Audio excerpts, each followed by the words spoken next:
अस्सलाम वालेकुम रहमतुल्लाहि व बरकातहू। दोस्तों कैसे आप सब, उम्मीद करता हूँ कि आप सब बहुत अच्छे से होंगे। दोस्तों एक बार फिर मैं हाजिर हुआ हूँ कुछ अहम और कुछ लेटेस्ट अपडेट लेकर, जो सऊदी अरबिया के हवाले से है। और दोस्तों मैं आपसे गुजारिश करूँगा कि अगर अभी तक आपने हमारे चैनल को सब्सक्राइब नहीं किया तो प्लीज़ आप हमारे चैनल को सब्सक्राइब कर लें, आप हमें सपोर्ट करें। और पूरी खबर को जानने के लिए वीडियो के अंत तक आप हमारे साथ बने रहें, क्योंकि एक अच्छी खबर है और उसी के हवाले से मैं ये वीडियो आप लोगों के बीच में शेयर कर रहा हूँ और उम्मीद करता हूँ कि आपको वीडियो ज़रूर पसंद आएगी। तो दोस्तों सबसे पहले मैं आप लोग के साथ जो काफ़ी इम्पोर्टेंट और सबसे बड़ी खबर है वो मैं आप लोग के साथ शेयर करना चाहूँगा। और मैं आप लोग को बता दूं कि बहुत सारे ऐसे हमारे भाई, ऐसे हमारे दोस्त हैं जो इंडिया से सफ़र कर रहे हैं वाया दुबई होकर सऊदी अरबिया के लिए। और कुछ दिनों से लोग इस तरह से कर रहे हैं जो वाया दुबई होकर सऊदी अरबिया में एंट्री कर रहे हैं। तो मैं आप लोग को बता दूं भाइयों कि कुछ लोगों ने ये भी कहा कि जैसे कमेंट में भी कहा कि हमारे भाई या फिर हमारे कुछ दोस्त लोग हैं जो इंडिया से दुबई आए और दुबई से फिर सऊदी अरबिया आए, तो वो बस से आए, बाई फ़्लाइट नहीं होकर बाई बस आए। और 2 दिन 4 दिन का स्टे करके वो बाई बस होकर सऊदी अरबिया में एंट्री कर जा रहे हैं। और मैं आप लोग से ये पूछना चाहूँगा कि क्या ये ऐसा करना सही है, क्योंकि सऊदी हुकूमत का कहना है कि आप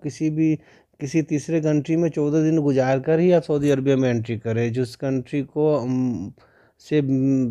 पर से बैन हटा लिया गया, जिस कंट्री पे बैन नहीं है आप उस कंट्री में 14 दिन गुजार करके ही सऊदी अरबिया में आप एंट्री कर सकते हैं। और एक भाई ने जवाजात से सवाल करते हुए कहा है कि जवाजात से सवाल पूछा है,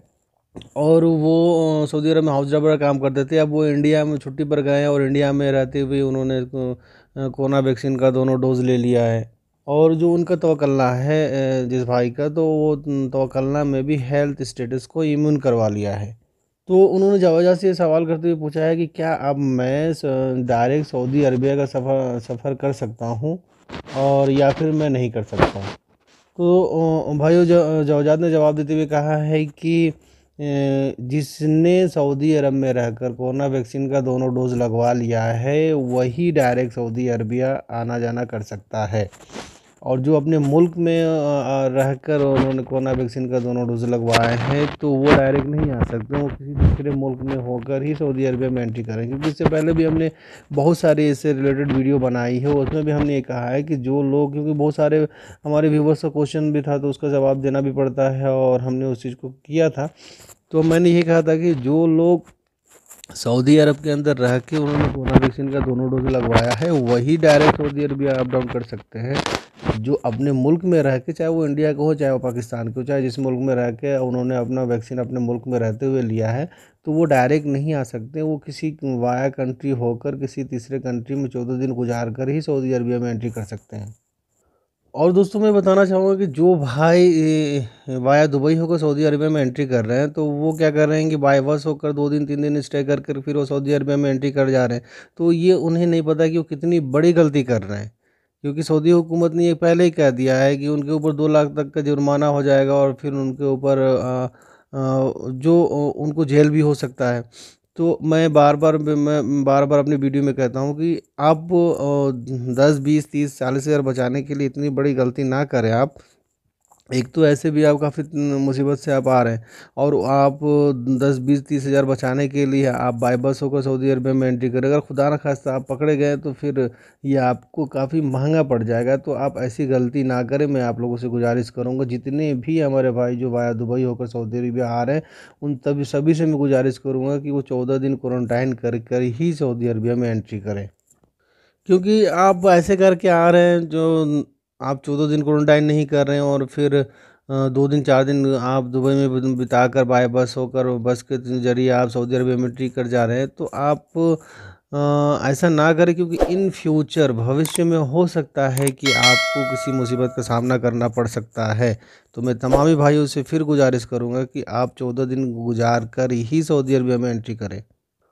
और एक अहम जानकारी है, ये जो GSE के तरफ से ट्वीट करके ये जानकारी दी गई है, जितने भी लोग अभी अजनबी हैं, जो गैर मुल्की है, जो अब जो सऊदी अरबिया का सफ़र कर रहे हैं, जो सऊदी अरबिया में आ रहे हैं, चाहे वो किसी भी कंट्री से है, तो सऊदी अरबिया आने से पहले उनको अपना कुदुम प्लेटफॉर्म पर रजिस्ट्रेशन करना होगा। तो दोस्तों मैं आप लोग को बता दूं कि जो मुकीम.sa वाली जो वेबसाइट है वही कुदुम प्लेटफॉर्म है। कुदुम इसको अरबी में कहते हैं, इंग्लिश में अराइवल रजिस्ट्रेशन कहते हैं। तो आपको सऊदी अरबिया आने से पहले आपको कुदुम प्लेटफॉर्म पर रजिस्ट्रेशन करना लाजमी होगा। और दोस्तों मैं आप लोगों को और एक चीज़ बता दूं कि जो काफ़ी अहम है, कुछ हमारे ऐसे भाई हैं जो व्यूवर्स हैं जिन्होंने जिनका कमेंट भी ऐसा आ रहा है कुछ दिनों से कि वो सऊदी अरबिया में मौजूद है, चाहे वो इंडिया के हों या फिर पाकिस्तान के हों, फिर जिस किसी भी मुल्क के हों या फिर बांग्लादेश के या फिर नेपाल के, तो वो सऊदी अरबिया में भी मौजूद हैं और उन्होंने सऊदी अरबिया में रहते हुए उन्होंने कोरोना वैक्सीन का दोनों डोज भी लगवा लिया है। अब वो फाइनल मतलब एग्ज़िट लगाकर से अपनी कंपनी से जाना चाहते हैं और अब दूसरा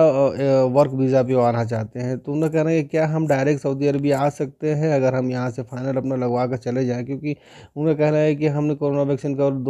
डोज़ रहते हुए सऊदी अरबिया में अभी हम मौजूद हैं और हमने दोनों डोज़ लगवा लिया है। तो क्या अगर हम दूसरे वर्क वीज़ा पे आना चाहें अपने मुल्क जाकर तो आ सकते हैं या नहीं आ सकते? और कुछ लोग ऐसे भी हैं जिनका कहना था कि अब वो सऊदी अरब से यहाँ से जब गए अपने मुल्क, यहाँ से फाइनल पहले जिस कंपनी में काम करते थे वहाँ से फाइनल लगवा कर और दूसरा वर्क वीज़ा अपने साथ लेकर गए और वहाँ अपने मुल्क में रहकर उन्होंने स्टाम्प करवा कर वो सऊदी अरबिया आ भी गए। और ऐसे भी बहुत सारे लोग हैं जिन्होंने ये भी कमेंट करके बताया है कि उनको एयरपोर्ट से आने ही नहीं दिया गया, उनको एयरपोर्ट से ही वापस कर दिया गया, ये कह कर के कि अभी नए वर्क वीज़ा वालों को नहीं जाने दिया जा रहा है। तो मैं यही कहना चाहूँगा कि अगर आप सऊदी अरब में रह के दोनों वैक्सीन भी लगवा भी लिया है और अब आप नए वर्क वीज़ा पे आना चाहते हैं, क्योंकि कुछ लोग आ गए और कुछ लोग को नहीं आने दिया गया, तो मैं आपसे यही कहूँगा कि अगर आपके पास में कोई एयरपोर्ट है तो आप वहाँ जाके पता कर लें या फिर फ़ोन करके इस चीज़ को अच्छी तरह से पता कर लें कि मैं नए वर्क वीज़ा पे जाना चाहता हूँ। सऊदी अरबिया में रहते हुए हमने दोनों कोरोना वैक्सीन का डोज़ लगवा लिया है, अब नए वर्क वीज़ा पे जाना चाहते हैं, तो क्या हम जा सकते हैं कि नहीं जा सकते? तो आप इस चीज़ को पूरी अच्छी तरह से कंफर्म कर लें, उसके बाद ही ट्राई करें आने के लिए। और दोस्तों एक और मैं अहम खबर आप लोगों को बताना चाहूँगा कि लगभग 1 हफ्ते से जो मिनिस्ट्री ऑफ हेल्थ के जो ई सर्विस पोर्टल है, जो वेबसाइट है, वो काम नहीं कर रहा था। और जो ये ई सर्विस पोर्टल जो वेबसाइट है, ये खुल ही नहीं रहा था और इसमें बहुत सारे हमारे भाइयों ने भी, हमारे व्यूअर्स ने भी इस पे कमेंट करके पूछा कि ये वेबसाइट अभी तक खुल नहीं रहा है। क्योंकि कुछ ऐसे लोग थे जिन्होंने अपने हेल्थ स्टेटस को अपलोड कर दिया था और कुछ लोगों को करना था क्योंकि उन्हें सऊदी अरबिया आना है। और कुछ ऐसे भी हमारे भाई थे जो इंडिया से सफ़र भी कर लिए थे दुबई का, क्योंकि इनका ये कहना था कि अगर इतने में मैं पहुंचता हूं, अगर दुबई पहुंचता हूं तो उसके बाद जो 2-3 दिन बचा है या फिर 14 दिन में स्टे करता हूं तो जो मेरा हेल्थ स्टेटस है वो इम्यून हो जाएगा। लेकिन दोस्तों ये जो वेबसाइट थी ये 5-6 दिन तक एकदम नहीं खुला। तो इसीलिए बहुत सारे ऐसे भी लोग हैं, जैसे भाई हैं जिनका हेल्थ स्टेटस इम्यून नहीं हुआ। और इसमें कुछ लोगों ने ऐसा किया है कि उन्होंने अपने आप को नॉन वैक्सीनेटेड रजिस्ट्रेशन करके सऊदी अरब का सफ़र उन्होंने तय कर लिया है। तो दोस्तों मैं आपको एक चीज़ बता दूं जो क्लियर है कि अगर आप नॉन वैक्सीनेटेड पे रजिस्ट्रेशन करके सऊदी अरबिया आते हैं और या फिर आप वैक्सीनेटेड भी सेलेक्ट करके सऊदी अरबिया आते हैं और जब आप आते हैं तो आपके तवक्लना में किसी टेक्निकल प्रॉब्लम की वजह से आपके तवक्लना में पर्पल कलर शो कर रहा हो और उस पे लिखा हुआ आ रहा हो कि इंस्टीट्यूशनल क्वारंटीन, तो दोस्तों मैं आपको कहूँ कि जब ऐसा लिखा हुआ आ रहा हो तो ऐसी सूरत में आप बिल्कुल भी बाहर ना निकलें और आप किसी भी तरह की गलती ना करें, क्योंकि अगर आपको पकड़ लिया जाता है ऐसे हालत में तो 2 लाख रियाल और 6 महीने का जेल आपको हो जाएगा। तो मैं उन दोनों लोग से कहूँगा, या फिर वो वैक्सीनेटेड कैटेगरी के हैं या फिर नॉन वैक्सीनेटेड कैटेगरी के हैं, तो ये आप लोग इस बात की अच्छी तरह से ध्यान दें कि आप क्वारंटाइन पीरियड में बिल्कुल भी बाहर ना निकलें। और जब आप सऊदी अरबिया में जब आपकी सारी प्रोसेस पूरी हो जा रही है, आप तवक्लना बना लिए और आपका तवक्लना फुल इम्यूनाइज शो कर रहा है, आपका तवक्लना खुल जा रहा है और एक बार अच्छी तरह से आप चेक कर लें कि आपका तवक्लना का हेल्थ स्टेटस क्या है। और फिर भी अगर बाई चांस पर्पल शो हो रहा है, तो अगर ये पर्पल शो कर रहा है तो इसको किस तरह से आप ख़त्म करा सकते हैं, तो मैं इसकी पूरी डिटेल आप लोगों को बता दे रहा हूँ।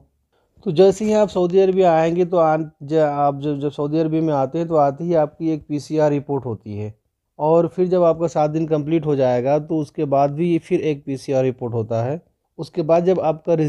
जो रिज़ल्ट है वो नेगेटिव आएगा, उसके बाद ही आपको होटल से जाने दिया जाएगा। तो दोस्तों अगर आपको, हाँ, आपके यहाँ आने के बाद आपका तवक्लना में पर्पल कलर शो हो रहा है और इंस्टीट्यूशनल क्वारंटाइन लिखा हुआ आ रहा है, तो दोस्तों सबसे पहले जब आप यहाँ पे एंट्री करते हैं तो आते ही आपको यहाँ पे अपना पीसीआर रिपोर्ट कराना है, और जहाँ से भी आप कराएंगे तो आप उनसे कहेंगे कि ये तवक्लना पे अपडेट होना चाहिए। और फिर इसके 5वें दिन बाद फिर आपको पीसीआर रिपोर्ट करानी है और उसको भी तवक्लना पे शो होना चाहिए। और जब आपका जो पीसीआर रिपोर्ट नेगेटिव आ जाती है तो जो आपको तवक्लना में जो क्वारंटाइन जो शो कर रहा था वो चेंज हो जाएगा। और दोस्तों एक और खबर मैं आप लोग को बताना चाहूँगा, जो मिनिस्ट्री ऑफ हेल्थ के तरफ से कहा गया है कि लगभग 2 मिलियन ऐसे लोग हैं जिसमें सऊदी शहरी और गैर मुल्की भी है जिन्होंने अभी तक अपना कोरोना वैक्सीन का दोनों डोज नहीं लगवाया है। तो मैं उन तमामी लोगों से ये कहना चाहूँगा कि आप सबसे पहले अपना कोरोना वैक्सीन का दोनों डोज़ लगवा लें, क्योंकि ये बहुत ज़रूरी है। और अब तो सऊदी अरब में तीसरा डोज़ भी लगना शुरू हो गया है। तो जिन भाइयों ने अपना कोरोना वैक्सीन का दोनों डोज़ नहीं लगवाया है उन तमामी भाइयों से मैं गुजारिश करूंगा कि अपना कोरोना वैक्सीन का दोनों डोज़ कंप्लीट करा लें, ताकि ये आपके लिए काफ़ी अच्छा होगा। और दोस्तों मैं अपनी अगली खबर की तरफ बढ़ना चाहूँगा, जो 11 नवंबर 2021 में जो सऊदी अरब में नए कोरोना केसेस आए हैं, जो नए केस आए हैं 43, जो रिकवर केस हुआ 51, 46 क्रिटिकल केस बना हुआ जिनका इलाज चला है, इसी में 2 लोगों की मौत हुई। तो दोस्तों ये थी एक अहम जानकारी, और माफ़ी चाहूँगा वीडियो थोड़ी सी बड़ी होगी, क्योंकि कुछ खबर ही ऐसा था जो मुझे लगा कि आप लोगों को बीच में पूरी डिटेल के साथ बताना चाहिए। वीडियो के अंत तक मेरे साथ बने रहने के लिए आप लोग का बहुत बहुत शुक्रिया दोस्तों। अगर अभी तक आपने हमारे चैनल को सब्सक्राइब नहीं किया तो प्लीज़ आप हमारे चैनल को सब्सक्राइब कर लें, आप हमें सपोर्ट करें। इंशाल्लाह मैं फिर किसी लेटेस्ट अपडेट के साथ किसी अगली वीडियो में मिलूंगा, तब तक के लिए अस्सलाम वालेकुम।